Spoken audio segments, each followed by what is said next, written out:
Good morning, students. So before starting today's topic, let's recall the things which we have learned in the last lecture. Okay, but in the last lecture we have started our second chapter of geography, and in that chapter we have started first resource, and that is land resource. And we have discussed that our earth 70% covered by water and 30% covered by land, and that land part also not habitable. All part means some part covered by the areas means mountains, desert, and those are means where the climate is very harsh and that is not suitable for habitat na. So it means ki that all 30% part is not available for habitable because some parts where the climate is very harsh na. And next thing we have learnt about the land uses also, that we uses the land in many purposes like for housing, for building roads, for constructing industries, okay, and many other purposes also like agriculture, farming, okay. And next thing we have learned that this land is limited, means the 30%, but our population that is not limited na, that is increasing day by day, and due to that we faced many problem like land degradation, soil erosion. On that day we discussed na. So today we will start the next topic, and that is that how we can conserve this land resource, okay, that how we can protect this land. We know very well that land is an important resource ना, because हम उसी पे तो रहते हैं, हम stable कहाँ पर है, लैंड पर ही है ना, हमारे हाउसेज हैं, हमारे स्कूल्स हैं, everything. So we do all activities on land only na.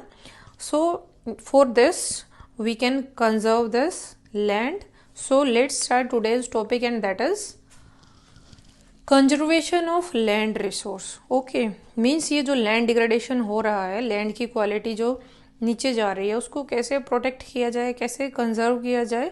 सो बेटा there are many methods, but in your book in this topic only 4 points given. So let's discuss these 4 points. So firstly, afforestation. Afforestation means growing more and more trees. Now how we can conserve this land by growing more and more trees? Like this is our land, suppose कि हमने उसके ऊपर tree grow किया है, okay. अब tree की जो roots होती हैं जो नीचे जाती हैं, वो क्या करती हैं, जो लैंड पार्टिकल्स होते हैं उनको बाइंड करके रखती हैं अपनी रूट्स में, जिससे कि वो ईजिली मीन्स वाटर के साथ या विंड के साथ वॉश नहीं होते. So in this way means by growing more and more trees we can conserve the land. Understood? Because with the help of these roots we can conserve, means जो land है जो loose हो जाती है वो easily wash हो जाती है ना विंड और वाटर के साथ. बट जब हम मोर एंड मोर ट्रीज ग्रो करेंगे तो उनकी जो रूट्स है वो क्या करेंगी, प्रोटेक्ट करेंगी, कंजर्व करेंगी किसको, लैंड डिग्रेडेशन को, okay. And the next point, land reclamation. Land reclamation means land को दोबारा से बनाना. अब हम कैसे बनाएंगे, सी बेटा, लैंड को मैंने पहले ही भी बोला था कि लैंड इज लिमिटेड ना, but on that day we have discussed that some part of land is barren, that is not suitable for growing crops or for surviving. Then what we can do means we can use fertilizers, we can adopt some new techniques, and with the help of that we can convert that barren land into fertile land. So in that way we can convert that barren land into usable, into arable land na. And the second thing what we can do, see beta, this Bombay, that is reclamation land, means कि जो हमारे जो सी होता है, अब सी के पास जो land है, अब with the help of some reclamation project तो क्या होता है कि कुछ parts we can decrease, means ये जो सी यहाँ तक है, अब इस सी को यहाँ तक हम कर सकते हैं शिफ्ट, मीन्स बैक. तो इट मीन्स हमारे पास जो पहले लैंड इतनी थी, यहाँ तक सी था, अब ये जो हमारे पास ये लैंड अवेलेबल हो गई, means in this way also we can reclaim the land, okay. जो बॉम्बे है वो कोस्टल एरिया के पास है ना, साथ में सी है, तो वो ऐसे ही बनाया गया है. सो सी बेटा, In this way also we can reclaim the land, and the first that we can convert the barren land into fertile land with the help of pesticides, means fertilizers. Okay, and the next thing, the next point, regulated use of chemical pesticides and fertilizers. In first video I discussed that when we used most of these fertilizers, chemicals on the land, then what happened? After some time land lose his fertility. Okay, then for this what we do, we can regulate, means regulate use होना चाहिए उनका, regulate करना चाहिए. ऐसा नहीं कि बिना सोचे समझे हम बहुत ज़्यादा एक्सेसिव यूज़ करते रहें केमिकल्स का, फर्टिलाइजर्स का. No, means we have to regulate their uses also. In that way also we can conserve, we can save the land. Okay, and the next point, fourth point, check on overgrazing. Now overgrazing, grazing means जो cattle जो खाते हैं ना grass को, उसको बोलते हैं ना ग्रेजिंग. नाउ ओवर ग्रेजिंग को कैसे चेक किया जाए? मीन्स कि जो ग्रेज करते हैं जब कैटल्स ग्रास को, तो वो क्या करते हैं? ऐसा तो है नहीं कि वो सिविलाइज्ड हैं, वो फोक यूज़ करेंगे, स्पून यूज़ करेंगे और बड़े अच्छे से खाएंगे ग्रास को. नो, क्या करते हैं वो अपने माउथ से एकदम से ग्रास को खींचते हैं ना, और जिससे कि जो मिट्टी है नीचे की वो भी साथ में आ जाती है कई बार, जिससे क्या होगा, जो सोयल है, जो लैंड है, वो डिग्रेड हो जाती है ना, उसकी क्वालिटी कम हो जाती है. तो इसको स्टॉप करने के लिए क्या करना चाहिए? मीन्स ओवर ग्रेजिंग को कैसे चेक कर सकते हैं? For this we can specify some areas that these areas are fixed by grazing, कि जिसको ग्रेजिंग के लिए कैटल्स अपने लेकर जाने, सिर्फ उन्हीं स्पेसिफिक एरियाज में लेकर जाए. And the second thing, we can say the people that to grow fodder crops for their cattles, कि अपने कैटल्स के लिए फॉडर क्रॉप्स लगाएं. ठीक है, उनको ऐसे ओपन में ग्रेजिंग ना कराएं. So by these methods, means to check on over grazing, like in this way we can conserve, we can stop this land degradation. Okay, now next thing, one heading is given, that is landslides.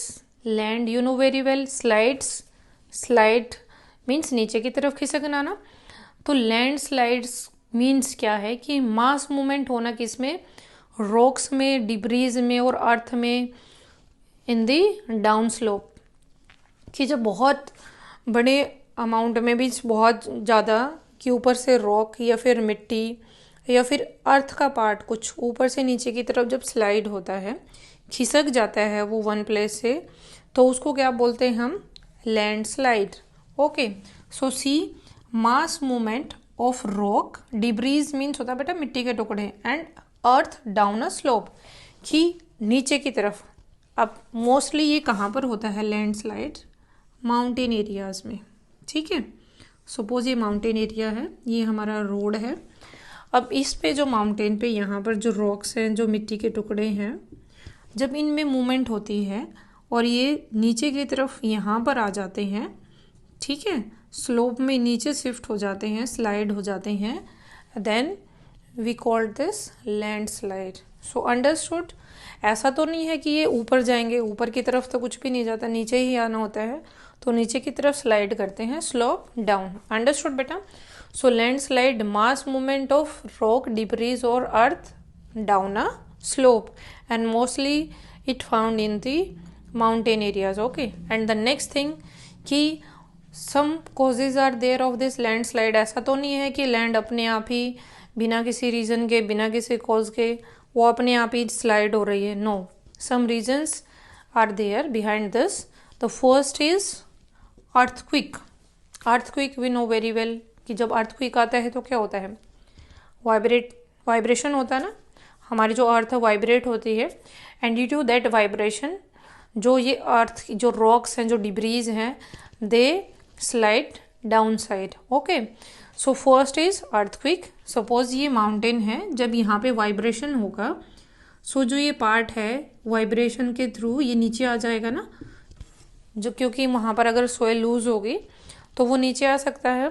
So this is the cause of, first cause of landslide, earthquake. Next is flood. अब flood जब आता है तो क्या होता है? जो reverse होती हैं उनमें बहुत ज़्यादा पानी आ जाता है, उनका फ्लो बहुत स्पीड से होता है. ठीक है, वो बहुत स्पीड से जाती हैं.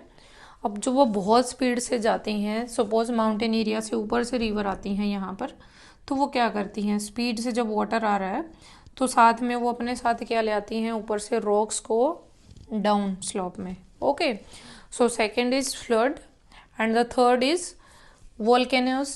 जो वॉल्केनोज एक्टिविटीज़ हैं, मीन्स वॉल्केनो जब ब्रस्ट होते हैं तब भी क्या होता है, साइड में जो वाइब्रेशन होता है जैसे अर्थक्वेक में होता है, तो हल्का फुल्का जब वाइब्रेशन होता है, due to that also this landslide can be happened. Okay, and the next thing mining. Now how mining?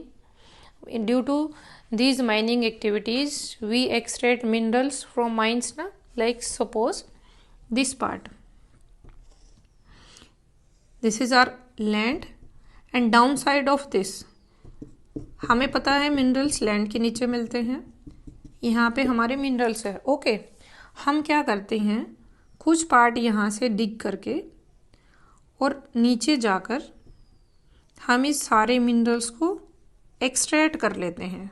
Okay, means अब हमने ये सारे मिनरल्स एक्सट्रैक्ट कर लिए, मीन्स ये जो नीचे वाला पार्ट है नाउ इट इज़ ब्लैंक ना, बिल्कुल खोखला हो गया, अब उसमें कुछ भी नहीं है। अब क्या होता है, कई बार जब बहुत ज़्यादा रेन होता है या फिर वैसे भी चांसेस बढ़ जाते हैं कि ये जो ऊपर वाली लैंड है ये स्लाइड हो जाती है नीचे की तरफ। ओके, मीन्स ये ब्रोक डाउन हो जाएगी, नीचे खिसक जाती है, क्योंकि नीचे उसके कुछ भी नहीं है, बेस स्ट्रॉन्ग नहीं है, वो खाली हो चुका है, because we extract all the minerals ना। So at that time also this mining, due to this mining activities also the land slide can be happened. Understood बेटा? Now next thing, deforestation. We know very well that due to this afforestation we can conserve the land ना, because they bind the soil। and जब हम deforestation करते हैं, means बहुत ज़्यादा quantity में trees को हम कट करते चले जाएंगे, तो क्या होगा, जो सोयल है वो लूज हो जाएगी। ठीक है, तो उससे क्या होगा कि बहुत सारी जो ईजिली से सोयल वाटर के साथ, विंड के साथ वो ईजिली वॉश हो जाती है। ठीक है, सपोज कि ये जो माउंटेन है, ठीक है, इस पे यहाँ पे बहुत सारे ट्रीज लगे हुए हैं। अब अर्थक्वेक भी आता है या फिर फ्लो में रिवर का पानी भी आता है, ठीक है, या विंड भी चलती है, तो यहाँ से इजीली लैंड डाउन साइड में नहीं आएगी, बिकॉज जो लैंड है वो लूज नहीं है, उसके जो पार्टिकल्स है वो रूट से बाइंड हो रखे हैं। Okay, but in this mountain जहाँ पर कोई भी वेजिटेशन नहीं है, हमने सारे ट्रीज को कट कर दिया है, तो ये जो लैंड है इसको किसी ने भी बाइंड नहीं किया हुआ, and that is easily come down side ना। Understood? So in this way these are the causes. Now let's discuss the next। अब causes we have done। now impact भी होगा इसका, कि जो हमारा लैंडस्लाइड होता है उसके बहुत सारे इम्पैक्ट्स भी होते हैं, हमें नहीं पता, because we are living in the plain areas ना, but we can understand the problems of hilly areas or the mountain areas, those people were living there। now see beta, impact, loss of life and property। अब loss of life, see जो हमने ये किया है mountain का, ठीक है, अब ये रोड है, लैंडस्लाइड होता है, ये रोड ब्लॉक हो जाता है यहाँ से। ओके, अब क्या है, जो बेचारे जो हिली एरियाज पे जो पीपल हैं, सपोज चिल्ड्रन हैं, उनको यहाँ पे उनका हाउस है और यहाँ इधर उनका स्कूल है, ठीक है, हम इसको यहाँ पे स्कूल है और यहाँ पे उनका होम है। अगर उनको यहाँ से जाना है अपने स्कूल में, then how they can go? They can't go ना, बिकॉज ये जो रोड है ये ब्लॉक हो चुका है। एंड सेकेंड थिंग, जो ये तो बात की हमने चिल्ड्रन की, अब हम बात कर सकते हैं जो पीपल्स हैं, कि कुछ लोगों को अपने काम के लिए, अपने डेली रूटीन के लिए हो सकता है this side to that side they want to go, but due to this they face problem ना। एंड द सेकेंड थिंग कि ये जो लैंडस्लाइड है, हो सकता है कई बार हमें नहीं पता होता, सपोज इसके नीचे पीपल हों, ठीक है, और एकदम से लैंडस्लाइड हो जाए तो ये उनके ऊपर गिर सकता है पार्ट, जिससे कि जो लोग हैं वो मर सकते हैं ना। सो लाइफ का लॉस भी हो सकता है, यहाँ पे प्रॉपर्टी का लॉस भी हो सकता है। ठीक है, सपोज यहाँ पे किसी का व्हीकल खड़ा है तो व्हीकल भी खराब हो सकते हैं, या फिर किसी ने अपने जो घर बनाए हुए हैं, पूरा का पूरा जो माउंटेन फिसलता है लैंडस्लाइड में, आई टोल्ड यू कि पूरे कभी कभी तो पूरे के पूरे माउंटेन्स भी स्लाइड हो जाते हैं, तो जिससे क्या होगा, बेचारे लोगों के घर भी टूट जाएंगे ना, तो उनको प्रॉपर्टी का, उनको लाइफ का लॉस होता है। Okay, next thing, flood and many problems. अब फ्लड कैसे आएगा लैंडस्लाइड से? फ्लड तो बारिश से होता है ना, बट फ्लड लैंडस्लाइड से भी होता है। हाउ? सी बेटा, for this firstly understand the example of your own also.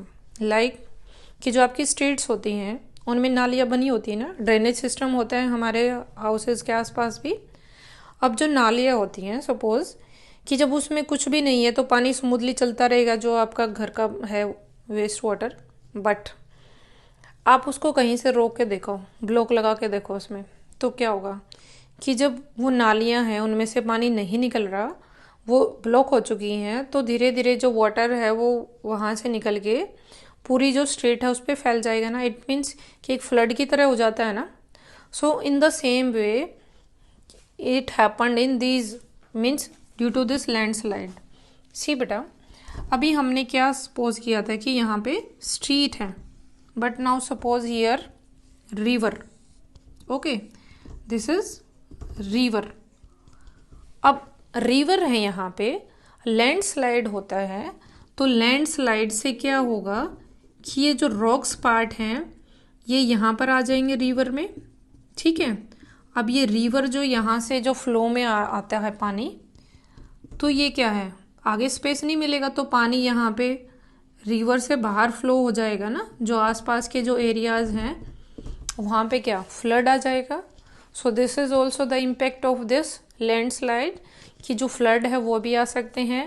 And the next thing, many problems also, means these problems we had discussed and many other problem also can be arise due to this landslide. Okay, so up to here it is understand that what we have learned in this topic, that how we can conserve this land. First 4 points, okay, these are given in your book, we have discussed these. And the second, landslide, that mass movement in the rocks, debris and earth down a slope. And third is causes. Now that what are the causes of this landslide? First is earthquake, okay, and second volcanic activities, and next deforestation, mining, next impact, that what are the impacts of these means landslides, that this is the means due to this the loss of life and property, flood and many other problems those faced by the people, those are living mostly in the hilly areas. Okay beta, so now next topic, and that is mitigation mechanism. Now mitigation mechanism means that this landslide, how we can avoid these problems, avoid this impact those due to this landslide. So some points are here. See beta, hazard mapping. Hazard mapping means कि इस mapping के through हम वो areas को identify करेंगे जहाँ पे हमें ये लगता है कि जो लैंडस्लाइड है उसके चांसेस ज़्यादा हैं। ठीक है, कि जहाँ पे लैंडस्लाइड होने के चांसेस ज़्यादा होते हैं, सबसे पहले हम इन एरियाज़ को मैपिंग करेंगे, हैज़र्ड मैपिंग करेंगे। ठीक है, उनको ढूंढेंगे, आइडेंटिफाइज एरियाज़ करेंगे, और फिर क्या करेंगे, अवॉइडिंग इट मीन्स कि हम ट्राई करेंगे, मीन्स हमारी गवर्नमेंट ये ट्राई करते हैं कि वहाँ पे इंडस्ट्री सेटअप ना की जाए, बहुत ज़्यादा सेटलमेंट ना हो, क्योंकि जब बहुत ज़्यादा इंडस्ट्री सेटअप होंगी या फिर हाउसेज की सेटलमेंट होगी वहाँ पे, तो क्या होगा, हो सकता है कि फिर लैंडस्लाइड हो जाए, फिर बेचारे लोगों की प्रॉपर्टी का लॉस हो। ठीक है, या फिर उनकी लाइफ का लॉस हो। तो फर्स्ट क्या है, हैज़र्ड मैपिंग, कि हैज़र्ड मैपिंग के थ्रू क्या करते हैं, एक ऐसा मैप रेडी करते हैं जिसमें वो आइडेंटिफाई करते हैं उन एरियाज़ को जहाँ पे लैंडस्लाइड्स के ज़्यादा चांसेज है, और फिर वहाँ पे सेटलमेंट्स को, इंडस्ट्रीज़ को अवॉइड करते हैं। Understood? So with the help of this we can avoid this chances of the loss of property and life. Second, construction of retention wall. अब रिटेंशन वॉल क्या होती है, सी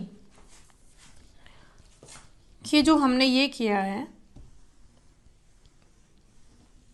कि लैंडस्लाइड होती है, कि यहाँ पे हमारी स्ट्रीट है, जब यहाँ पे कोई वॉल नहीं है तो डायरेक्ट जब लैंडस्लाइड होगा तो ये पार्ट नीचे आ जाता है ना, रॉक्स का, मिट्टी का, मीन्स यहाँ पे ब्लॉकेज हो जाता है।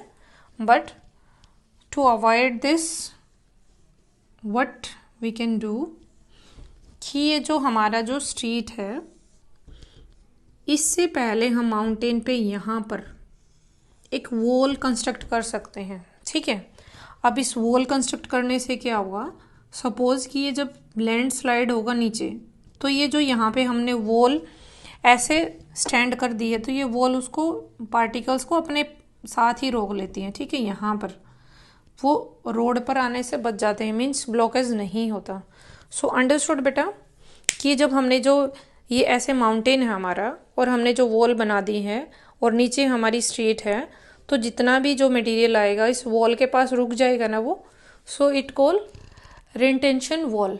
सो ओके कि इस तरह से हम जब वॉल को कंस्ट्रक्ट करते हैं तो ये जो प्रॉब्लम्स होती हैं लैंडस्लाइड से, we can stop that, means we can avoid this blockage like this, okay।